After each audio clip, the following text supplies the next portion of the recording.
The broadcast is now starting. All attendees are in listen-only mode.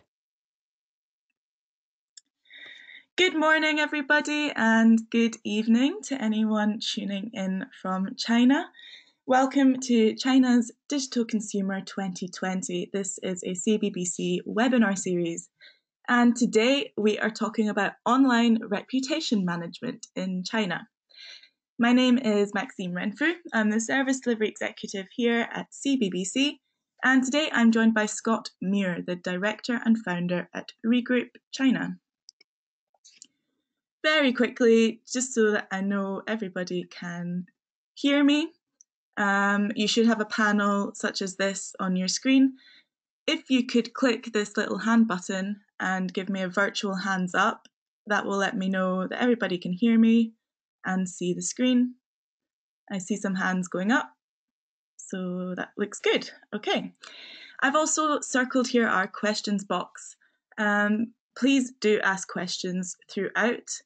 As I always say, we have our speaker here for 1 hour today, so please do pick his brain. You can type the messages, the questions in throughout the presentation, and at the end we will have a 10-minute Q&A. So if you have a burning question, I recommend that you type it in first so that we can answer it at the end. And also a short introduction to CBBC for those of you who don't know. CBBC, the China-Britain Business Council, is the leading organisation supporting UK and China trade. We are a membership organisation with over 1,000 members, and these are operating across a variety of sectors. And here in the consumer team, we are supporting agriculture, food and drink, and retail sectors. Over in China, we have 13 offices across the country. That's covering all of the first-tier cities, including Beijing, Shanghai, Shenzhen, and Guangzhou. And our wonderful China team over there are working on the ground to support British business breaking into the China market. As I said, this is our series for 2020. We've had a lot of content so far. For anyone who has missed any of our webinars or would like to remind themselves, relive it again, or catch up on any of the content, you can do so on our YouTube channel. I think we have about 8 webinars uploaded there, so that's a solid 8 hours of content for you. We've covered quite a few topics so far, but they're all related to digital China and the consumer space. Some upcoming webinars in April. We will be talking about all things influencer marketing with Tong Digital on the 14th. At the end of the month, we will be talking about how to move brands online in the China market. This is focused on the COVID-19 outbreak and how brands can adapt. Heading into May, we will be covering social commerce with Connect Plus. And towards the end of May, we'll be looking at the B2B space as well. And that's with Crayfish. But today, we are talking about online reputation management, and that's with Scott Muir. He is the director and founder at Regroup China. Regroup China is a specialist digital agency committed to helping Western brands define an action strategy for growth in China, the world's largest online marketplace. So Regroup provide dedicated digital marketing services for UK businesses reaching out to China, and one of their core services is protecting brands and individuals' reputation online. So today I'm going to hand you over to our expert in online reputation management, that's Scott Muir. Welcome, Scott.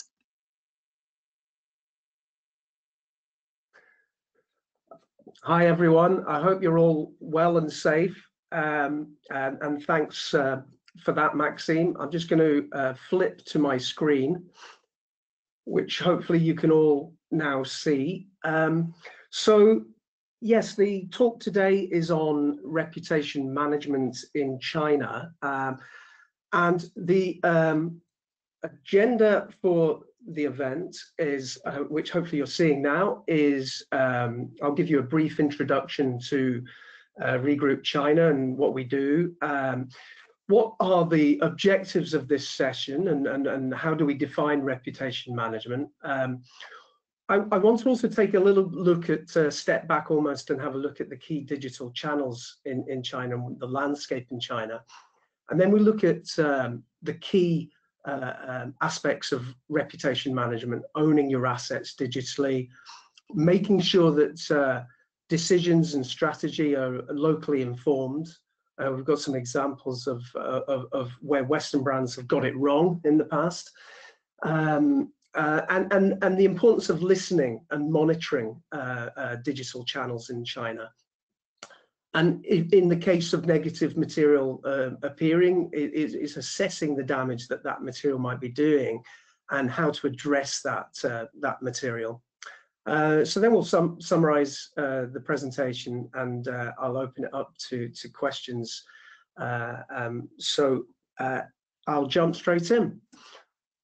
Who are we, Regroup China? We are a digital marketing agency based in the UK, in London, and we service essentially UK clients looking to market to China. So whilst our HQ is in London, most of our team is based in Guangzhou in China and in Shanghai. And I say we service typically a UK market, though we now have a team in Germany operating on a similar basis out there. The areas that we provide in terms of the digital marketing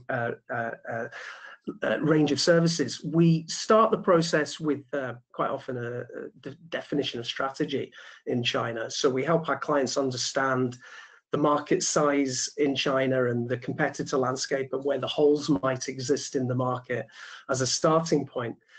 We're heavily involved in social media and building up fame and awareness through WeChat and Weibo and all the other key digital social media channels, Little Red Book. We are also heavily involved in building up sales channels in China, principally through Marketplace, JD, Tmall, but also WeChat mini programs. We design and build websites for the China market. And last but not least is we're heavily involved in reputation management in China. My own background, actually, prior to joining Regroup, I was a co-founder of Digitalis, which is the UK's leading reputation management agency. What we do at Regroup is very much focused on reputation management in China, obviously. So we're firmly focused on that.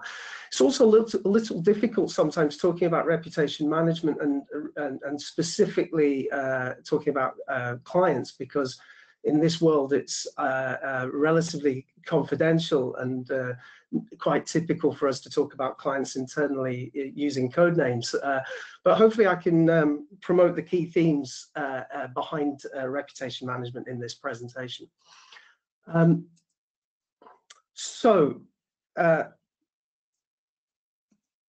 Scroll through just a quick sample of some of the companies that we work for. We don't specialize in any one vertical. We work in retail for brands like Bremont, the luxury watch brand, and Usborne Publishing, the children's books brand, right through to the corporate world with GSMA, the organizers of Mobile World, and in the B2B domain with people like Cobra Kim and Schillings in the PR domain.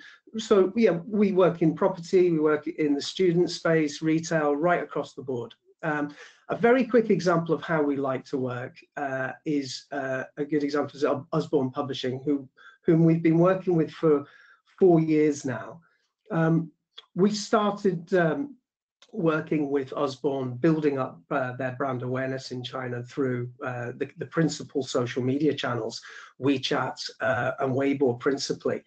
Once we got reasonable fame for this brand in China, we flipped the tactic to being more sales orientated through Tmall and JD. One of the big issues for Usborne is the prominence of a lot of fake books in the China market. Unfortunately, this is a big issue in China, with most brands being copied in some aspect or other. With Usborne, the dangerous aspect for this is that the books can have pages with damaging chemicals quite often. The fake books are cheaply made and have chemicals in the paper, and children are getting eye infections off the back of this. So a big thrust in what we've been doing for Usborne over the years is protecting their brand through no fault of their own, and quite often is the case. Reputation isn't just a bad reputation, it's also to counteract fakes or unauthorized material. And one of the big ways that we've been doing this that will come out in this presentation is bolstering their official assets. So creating an official Chinese website, for instance, that's optimized on Baidu. Also optimizing other assets like a biker profile. And these are things that we'll come on to explore later in the presentation. So that's who we are. What we want to get out of this session, and let's have a look at what online reputation management is. Firstly, just our interpretation of what this is can be defined, we believe, as a set of principles and processes and methodology to ensure that brands and individuals, we work with quite a lot of big corporates right through to individuals, high net worth individuals, anyone really who has a vested interest in protecting their name online and understanding what's being said about them online and how to react in certain instances. So why this is important for China? Well, it's important for any market, but we would contend that it's even more important in China because of the sheer size of the market. So anything negative that comes out in China can reach an enormous audience, so it's amplified. But also for Western brands, it's difficult and complex, the digital landscape in China. So it's even more important to get to grips with that, to understand what might be out there already and how to react in the correct way.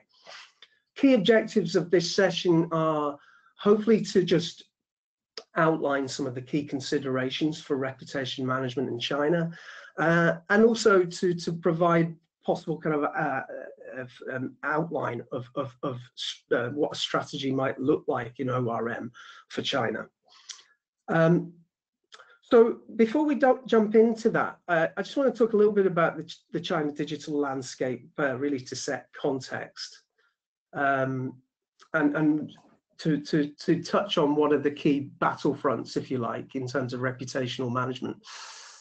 A few unavoidable pointers on the digital landscape in China is, one is its market size, which I've already talked a little bit about, but the potential audience in China is clearly enormous. A fifth of the world's internet population is in China. It accounts for 40% of e-commerce transactions around the world. Also, internet penetration is low in China, so these figures are likely to increase quite significantly over the coming years. What we also know about China is it's principally mobile.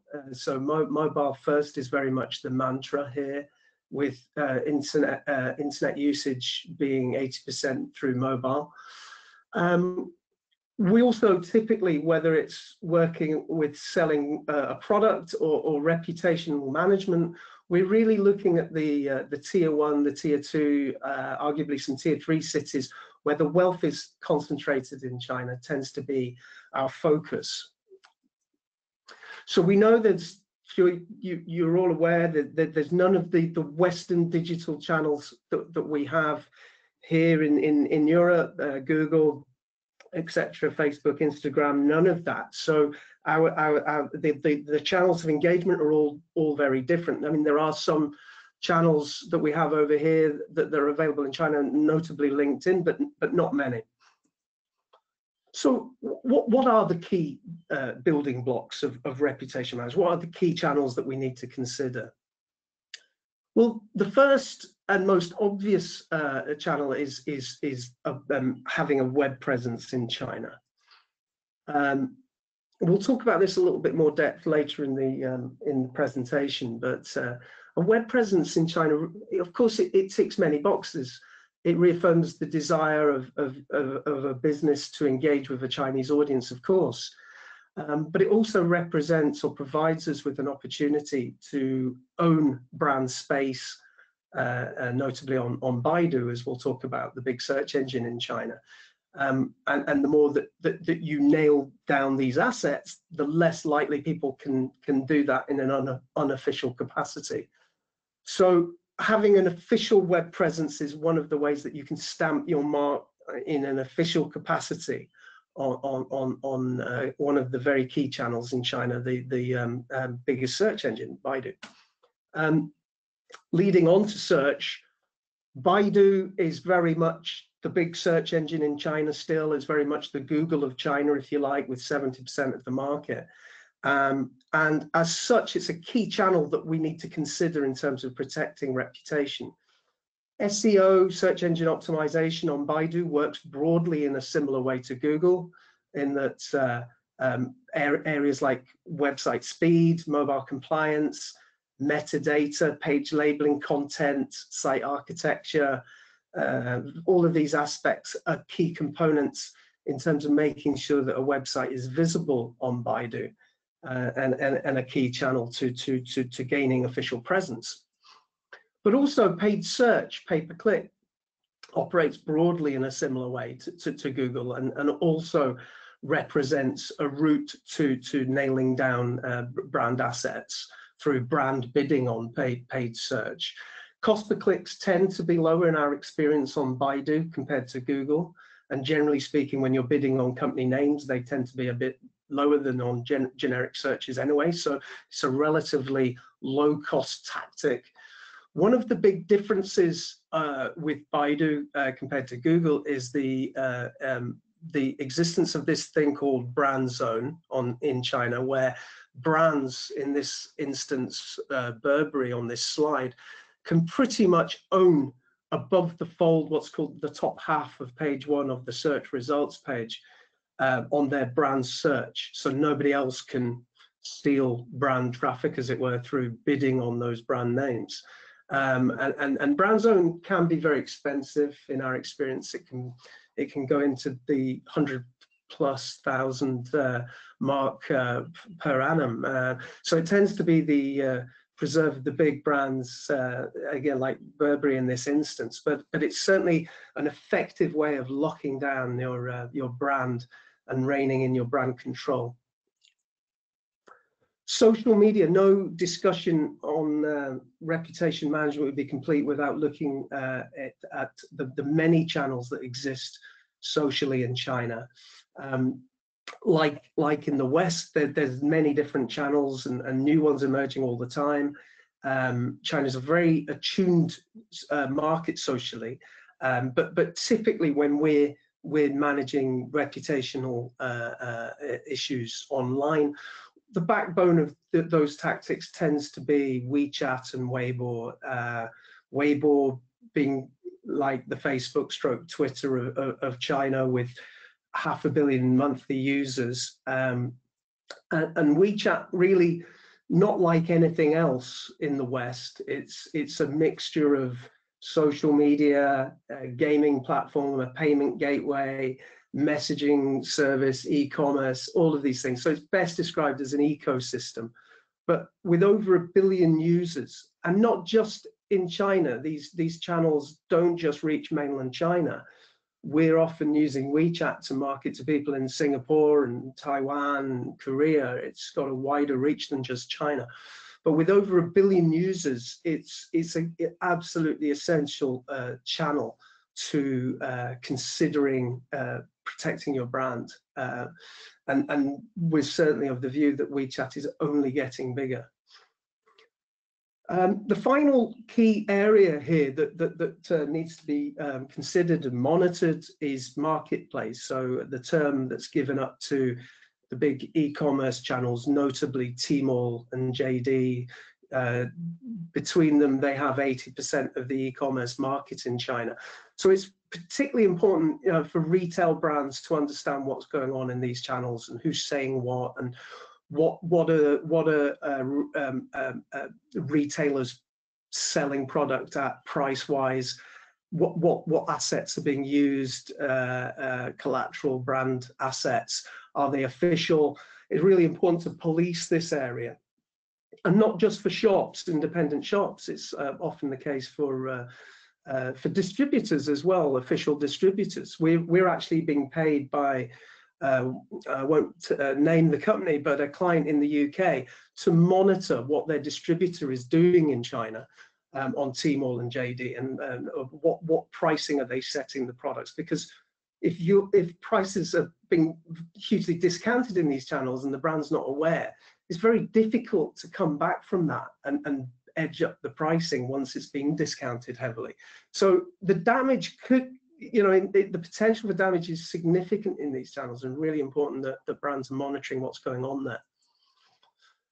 So that's kind of quick fire background and context of the reputation management key fronts, if you like. What is the approach here? How do we advise companies manage their reputation online in China? Well, the overall approach is relatively simple. It's three-pronged. It starts with a planning piece, stroke protection. So we plan ahead where possible. We lock down assets to protect the brand, and we'll talk a little bit more about that. Some companies are aware there might be negative material coming on stream at some point down the line. They might be aware that something's going to hit the news in 3 months' time or whenever, and are able to plan ahead for that. Other companies and brands aren't, and need to react in real time almost. So the planning piece and the protection piece is super important to plan ahead. Then there becomes a process of listening and monitoring on a monthly basis, on a weekly or even daily basis, to understand what's happening out there. Information is strength, and it's really important that we understand if something negative has appeared overnight, and what is the impact of that piece. Is it hugely damaging, or is it not damaging at all? But we need to understand that, and that comes out of a process of keeping the eyes and ears open at all times. And then there's a process of reaction. So what happens if there is negative material that's high impact? What do we do to counteract that or to minimize it?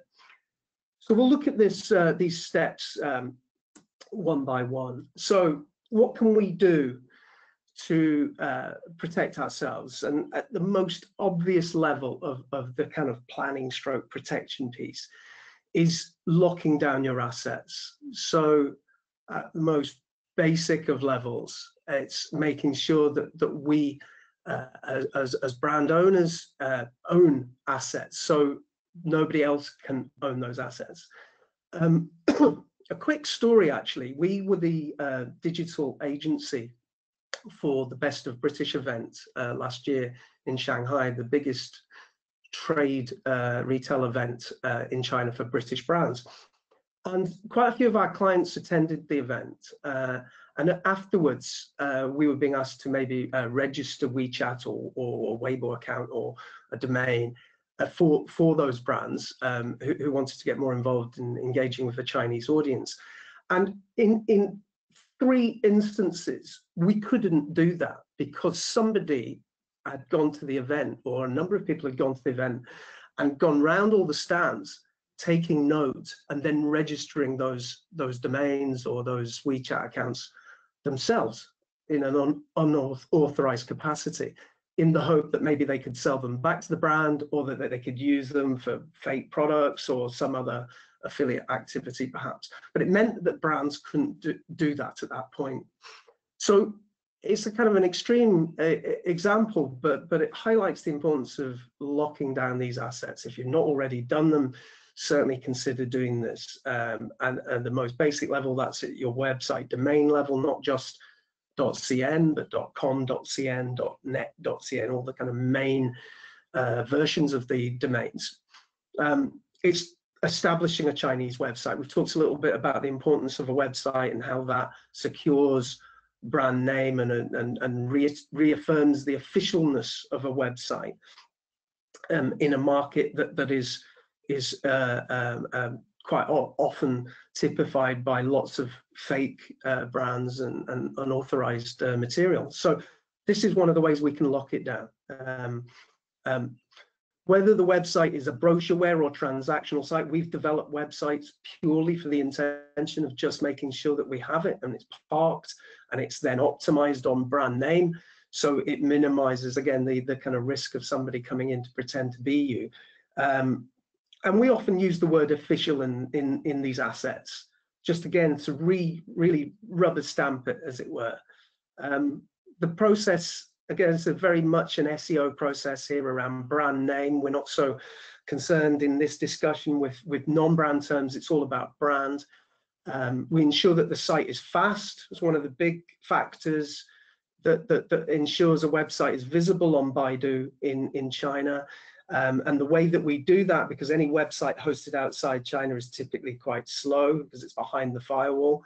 So we can either host a website in Hong Kong and serve it through a content delivery network, or we go the full route of hosting it in China, but you need the ICP license and Chinese business certification to do that. But there are routes available to all companies to ensure that the site is fast enough to be picked up by Baidu and therefore rank properly. And we submit the site to Baidu, much like you would do on Google. We set up Baidu Webmaster Tools, much like Google Webmaster Tools. If you're familiar with the processes on Google, you're probably familiar with what needs to be done in China as well to secure that. Excuse me. It's not just about your website asset. It's also about all the other assets that are available to us. That quite often are actually owned by Baidu also. So the most obvious assets being a biker profile, which is the Wikipedia of China, which is Baidu owned and typically ranks very well. In relatively easy to set up a biker profile, in our experience, it's something that we've done a lot of over the years, slightly less sophisticated than setting up a Wikipedia profile. So we've got the example of the Oxford University biker profile here. But typically, if your website is well optimized and the biker is well written, your Chinese website should be #1, the biker profile should be #2. And typically what we're aiming to get towards is something like this. Again, this is the Oxford University example. So on brand name search, they've got the #1 ranking on their official UK website. They've got the biker profile as #2. Then there's some news rankings which are outside your control, typically, unless it's you doing the news and creating the PR. Then it's their Chinese website.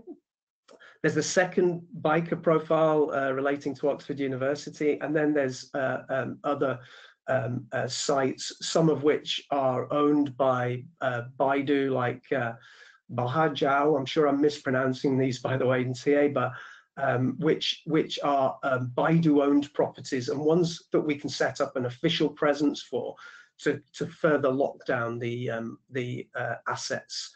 So this is a controlled picture for this for Oxford University, and it's kind of the way we would advise locking down page 1 of Baidu. So other areas where we can own our assets, of course, social media, setting up an official WeChat and Weibo account. This is easier than it's ever been, and we've been operating in China for 10 years. 2 years ago, to set up an official WeChat account, you'd need a Chinese business license, which in some instances meant that you would have to use an agency's Chinese business license, which meant that you wouldn't actually own the account directly. That's not the case anymore. You can use a British business license or any other business license to set up an official verified WeChat account. And the whole process is taking 2 to 3 weeks now to set up an account. Again, it used to take a lot longer. I think our record is 2 weeks to set that up. So even if you're not planning content right now, it's still advisable to lock down these assets and own them, and then park them if needs be and use them further down the line, or start using them straight away. And we suggest not just doing that for WeChat and Weibo, but also doing it for the many other big social media channels in China, notably Little Red Book, Youku, the YouTube of China, and Douyin, the TikTok of China. These are all being key channels. Obviously not suitable for every type of brand, but each of these channels has sizable audiences and are growing. So locking down these assets is super important.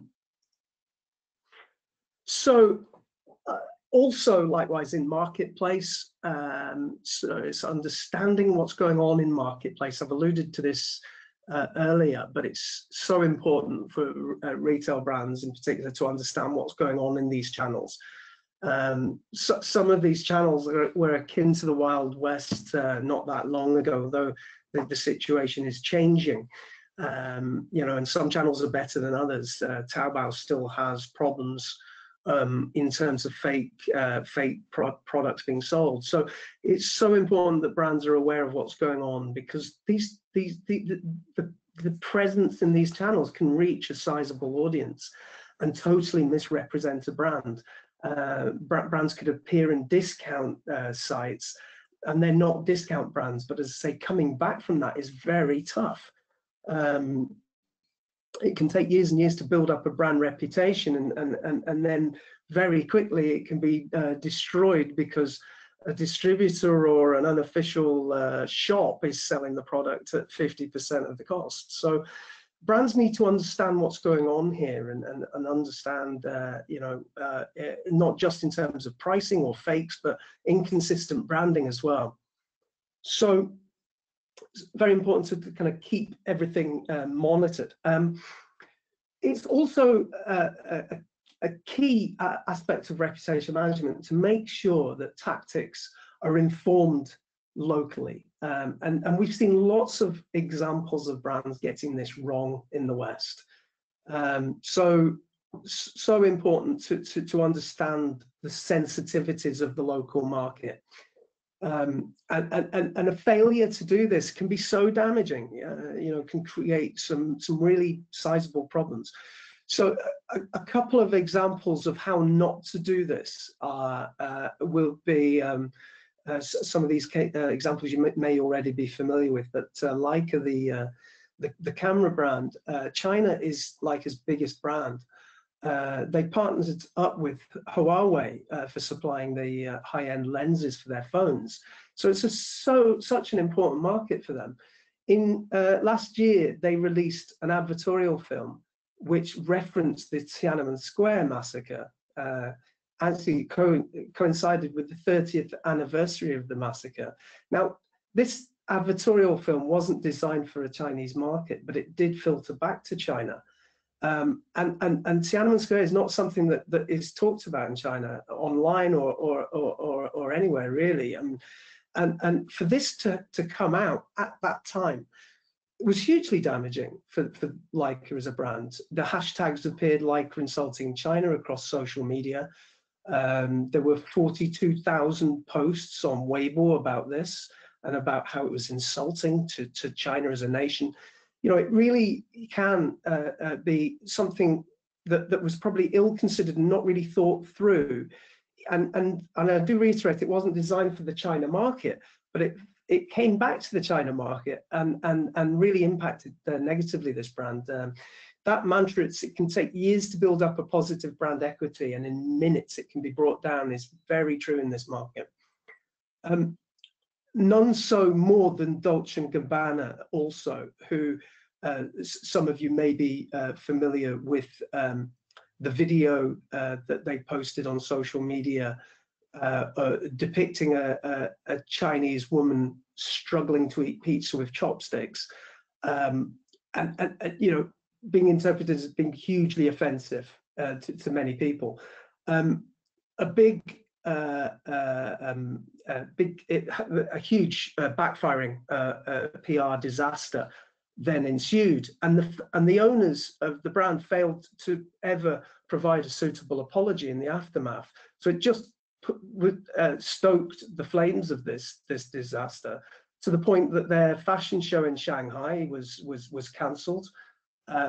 They are still struggling in China, despite generally worldwide sales have been on the rise for Dolce & Gabbana recently. They've dropped from 25% to 22% in terms of overall revenue from China in this year. So, you know, really making quite stupid mistakes, to be fair, but things that worth noting, because these can be so damaging. And it's not just these brands that have made these mistakes.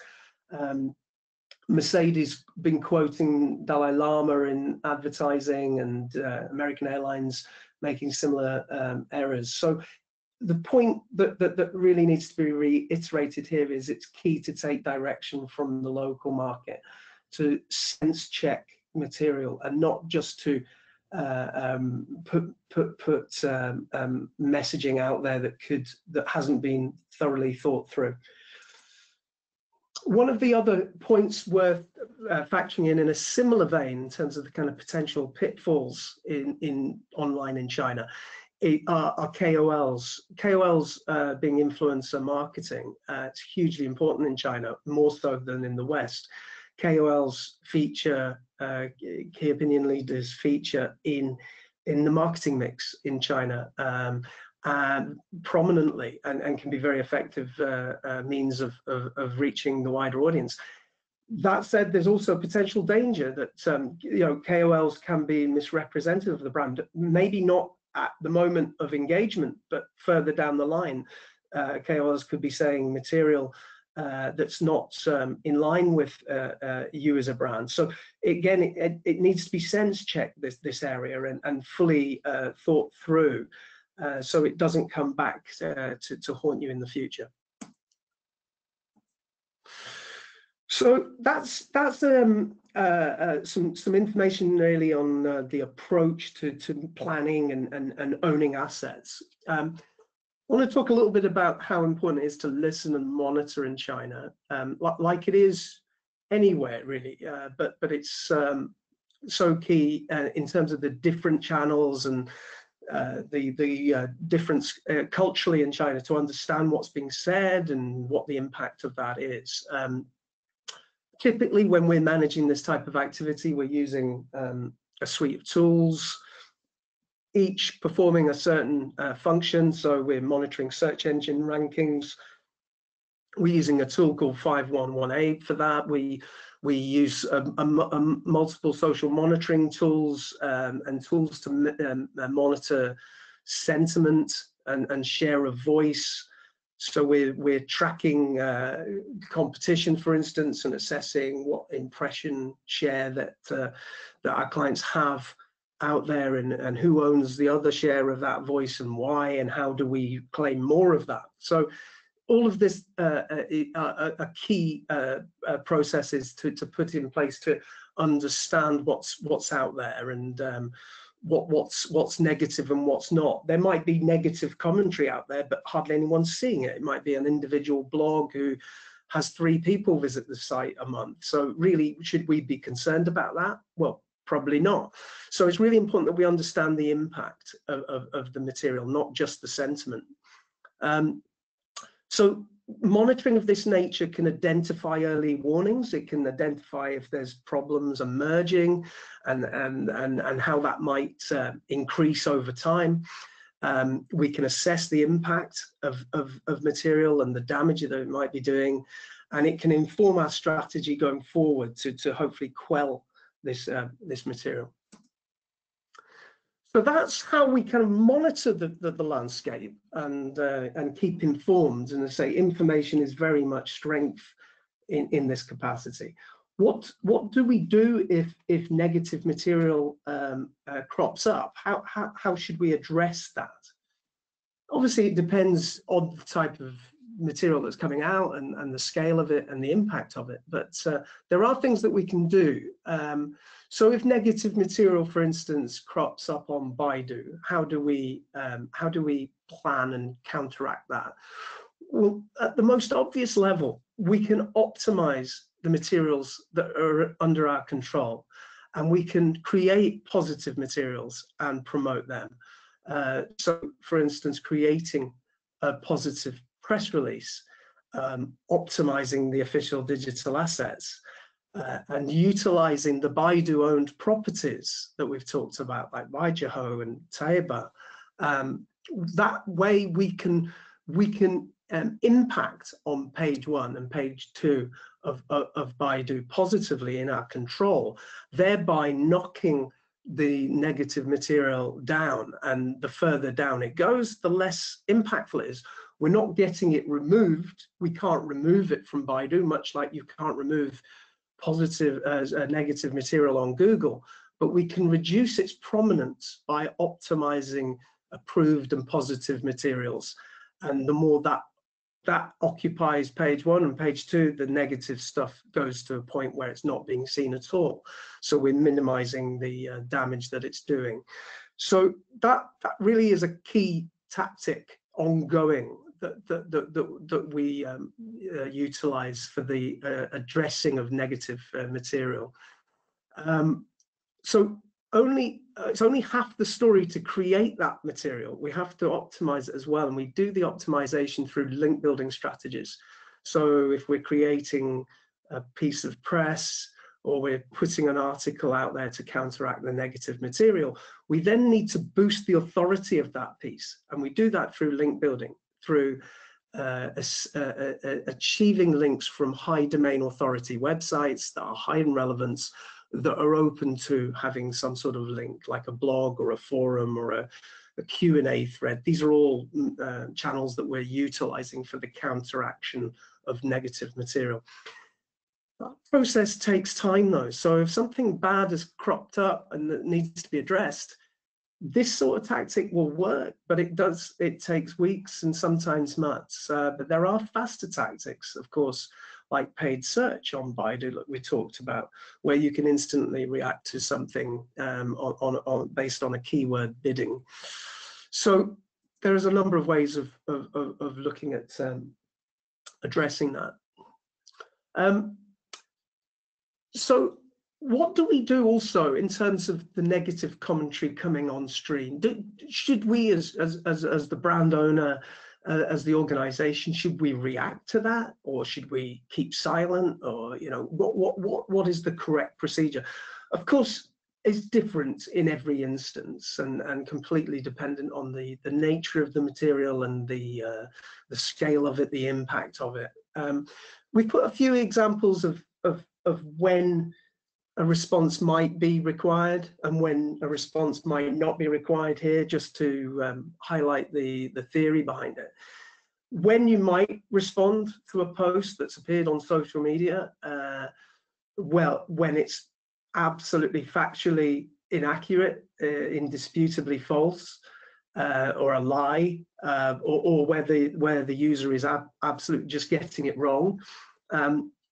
And then responding it is you correcting the situation, as it were, when, as I say, it is indisputable. So we would also say that probably is more necessary when the source is higher impact, because when the source is low impact, is it really worth doing that when very few people are actually seeing it? So an example of when not to respond is when it's a person's opinion, or whether it's contentious, and by you getting involved in that conversation almost legitimizes it. So, where it could be a contentious topic and something you just don't want to be associated with, and when the source is low impact. So again, these are the things that kind of need to be considered as part of the strategy of reputation management, is almost planning ahead to say, when do we need to get involved? When should we not get involved? How do we respond? What's the tone of voice when we do respond? These are all things that come out of that planning process. So hopefully I've given you a good flavor of the building blocks, the key considerations, excuse me, and some of the kind of key areas around approach that we follow in reputation management. If I can just summarize briefly what we've covered here. We've seen what the key online channels are in China regarding reputation management, and we've also seen why China is a unique market in terms of its size, and the potential scale of damage is enormous in, in terms of the amount of people that can see it. And the complexities and differences of the digital landscape make this a market where it's really important to understand and monitor and plan. We've outlined here the importance of owning your brand assets, locking it down, as it were. We've also highlighted the importance of making sure that tactics are informed by local expertise, such an important factor in the approach, because the potential to get it wrong in this market, given its complexity and difference to the Western markets, the scope there can be very costly, as we've seen. And that we recommend in terms of the tactics for listening, monitoring, and how we would approach addressing negative material online. Again, just to conclude, the process is very simple. It's the planning and protection, listening, and reaction to that where it exists. Quite often when we're engaging with brands on this front, the start of the process is around doing a brand audit to understand, well, what's the current situation on the search results in social media? Is it generally positive, negative? Is there any conversation at all in the retail space? Are there problems with fake products and inconsistency of messaging and branding? And that typically is a relatively short piece of work that sets the kind of planner going forward. So thank you very much. I think it's over to any questions now, and over to you, Maxine. Hi, Scott. Thank you so much. That was really fantastic. Very comprehensive look at reputation management in China. I think it can sometimes be a bit of a confusing area. So I think that was a very nice, clear presentation covering a lot of points. We have a few questions in the box. I'm just going to go straight to our Q&A session. So this is a question from Anne-Marie. Is it possible to convert a WeChat account that was set up as a Chinese account into an international account?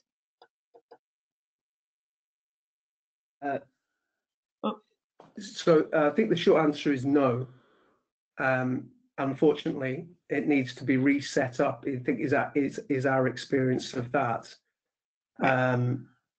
Yeah, so unfortunately, the answer is a no to that. That's all right, short and sweet answer. And the second one, will Taobao take down any fake products? So it's a really good question, and I guess it applies to a lot of other channels digitally as well, whether there's recourse there, and the answer is yes.